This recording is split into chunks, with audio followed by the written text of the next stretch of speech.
22 अप्रैल 2025 एक ऐसी तारीख जो अब सिर्फ कैलेंडर में नहीं लेकिन भारत के दिल में भी खून से लिख दी गई है। बैसारन पहलगाम, 26 लोग, माँ बाप, बच्चे, दोस्त, हनीमून कपल्स, सब अपनी ज़िंदगी के एक सुकून भरे ट्रिप पे थे। पर सुकून की वो तस्वीर सिर्फ कुछ पलों की मेहमान थी। उसके बाद आई गोलियों की बारिश। सोचिए एक टूरिस्ट स्पॉट जहां आप अपने परिवार के साथ खुशी बांटने जाते हैं, वहां मौत का तमाशा हो जाए। क्या हम वाकई सुरक्षित हैं?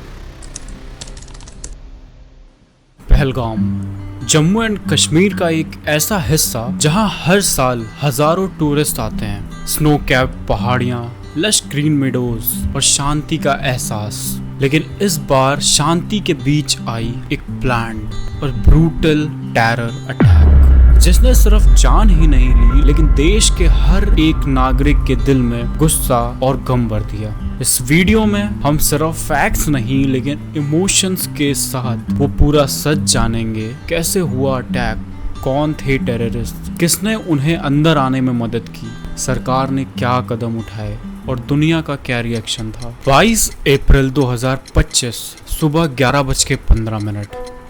बैसारन मेडोज एक खूबसूरत जगह है जहां लोग ट्रैकिंग के लिए जाते हैं। सब कुछ नॉर्मल था। टूरिस्ट फोटोज ले रहे थे, बच्चे खेल रहे थे। तभी जंगल से निकले 4 हैवीली आर्म्ड टेररिस्ट। उन्होंने सबसे पहले वहां के टूरिस्ट के सर पर गन रखी और उनसे उनका धर्म पूछा। और जब उन्होंने कहा मैं हिंदू हूँ तो बिना कुछ सोचे समझे फायरिंग करनी शुरू कर दी। आई विटनेसेस के मुताबिक फायरिंग सिर्फ 6 मिनट चली लेकिन उसने 26 जिंदगियां छीन ली। उनमें 4 फॉरेनर्स भी थे, एक कपल यूके से और एक फोटोग्राफर जापान से। 13 लोग गंभीर रूप से घायल हुए, जिनमें से 5 अभी भी आईसीयू में हैं। अटैक इतना प्रिसाइज था कि ऐसा लगा जैसे ये मिलिट्री ट्रेनिंग एक्सरसाइज हो। टेररिस्ट ने सिर्फ रैंडम फायरिंग नहीं की, उनके पास प्रॉपर इंटेल था। इस हमले की जिम्मेदारी ली द रेजिस्टेंस फ्रंट ने, TRF। ये एक फ्रंट ऑर्गेनाइजेशन है लश्कर-ए तैयबा का, जिसका बेस पाकिस्तान में है। इंडियन एजेंसीज के मुताबिक मास्टरमाइंड था अबू सैफुल्लाह, TRF का टॉप कमांडर जो पहले लश्कर-ए तैयबा के लिए भी काम कर चुका है।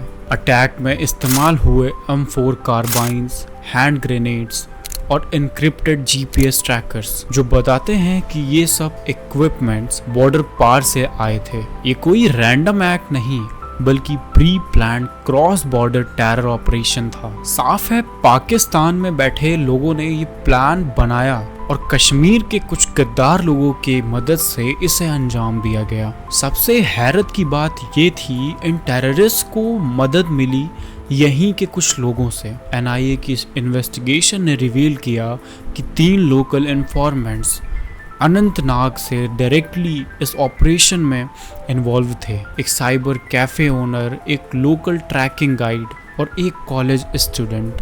तीनों ने सेफ हाउस अरेंज किया, टेररिस्ट को GPS कोऑर्डिनेट्स दिए और आर्मी पेट्रोल से बचने के लिए रूट डिज़ाइन किए। साइबर कैफे ओनर ने पाकिस्तानी हैंडलर्स के साथ इनक्रिप्टेड मैसेज एक्सचेंज किए। इन्वेस्टिगेशन के बाद उन तीनों की स्केचेस रिलीज की गई और उन पे 10 लाख रुपए का अवार्ड अनाउंस हुआ। 7 लोग अब तक कस्टडी में लिए गए हैं। अटैक के कुछ ही घंटों बाद दिल्ली से लेकर श्रीनगर तक हाई लेवल मीटिंग शुरू हो गई। PM मोदी ने कहा भारत के लोगों के खून की कीमत भारत वसूल करना जानता है। होम मिनिस्ट्री ने तुरंत अनाउंस किया 10 लाख रुपए उन परिवारों के लिए जिन्होंने अपने लोग खोए हैं, 2 लाख रुपए उनके लिए जो क्रिटिकल कंडीशन में हैं और 1 लाख रुपए उन लोगों के लिए जो माइनर इंजरीज के साथ बच गए हैं। एक और कदम लिया गया, ऑपरेशन TRF क्लीन अप, जिसमें CRPF, इंडियन आर्मी और इंटेलिजेंस ब्यूरो की joint teams Jammu and Kashmir के अंदर TRF के हाइडआउट्स पर रेड कर रही थी। 72 घंटों के अंदर 9 ओवरग्राउंड वर्कर्स पकड़े जा चुके थे। इंडिया ने सिर्फ अंदर ही नहीं बल्कि बाहर भी स्ट्रॉन्ग एक्शंस लिए। पाकिस्तान डिप्लोमेट्स को दिल्ली से निकाल दिया गया और सबसे बड़ी बात, इंडस वाटर ट्रीटी जिसे 1960 से फॉलो किया जा रहा था उसे भी सस्पेंड कर दिया गया। इंडिया ने यूनाइटेड नेशंस, OIC और ग्लोबल फोरम्स पर कंक्रीट एविडेंस पेश किए, कॉल रिकॉर्ड्स, GPS ट्रैकिंग और फाइनेंशियल ट्रेल्स। वहीं इंटरनेशनल रिएक्शंस भी आए। US ने कहा we stand with India and condemn this heinous act. तो वहीं UK की पार्लियामेंट से आवाज़ उठी, a wake up call for the local community. जैसे हर बार पाकिस्तान ने फिर से कहा कि इस टेरर अटैक में हमारी भूमिका नहीं है, लेकिन इस बार भारत ने जवाब में सिर्फ बयान नहीं दिया बल्कि एक्शंस भी दिखाए। LOC पे अगले दिन ही फायरिंग शुरू हो गई। राजौरी सेक्टर में इंडियन आर्मी ने 3 पाकिस्तानी ड्रोन्स को शूट डाउन किया। कुपवारा और पूंछ में भी सीज फायर वायलेशन हुई। भारत की तरफ से अब फुल मिलिट्री अलर्ट है। देश भर में एक ही सवाल उठ रहा है, आखिर कब तक? ट्विटर और इंस्टाग्राम पे वायरल हुए hashtags justice for Pahalgam victims, stop terror funding, candle marches हुए। दिल्ली, मुंबई, जयपुर में इन्फ्लुएंसर्स ने अपने प्रोफाइल्स ब्लैक कर दिए। वायरल हो गया एक ट्वीट, मैं 2 हफ्ते पहले बैसारन गया था, आज सोचता हूँ अगर मैं होता तो। कई सेलिब्रिटीज़ ने भी शोक व्यक्त किया।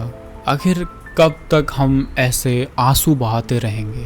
क्या सिर्फ सिंपैथी और स्लोगन से कुछ बदलेगा? क्या पाकिस्तान के साथ जो अमन का सफ़र चालू था वो अब भी रेलेवेंट है? देश की सुरक्षा के लिए क्या हमें नए तरीके नहीं चाहिए? अगर आप भी इन 26 लोगों की शहादत को सैल्यूट करते हो तो कमेंट्स में जय हिंद ज़रूर लिखिए और हर भारतीय तक ये वीडियो पहुंचनी चाहिए।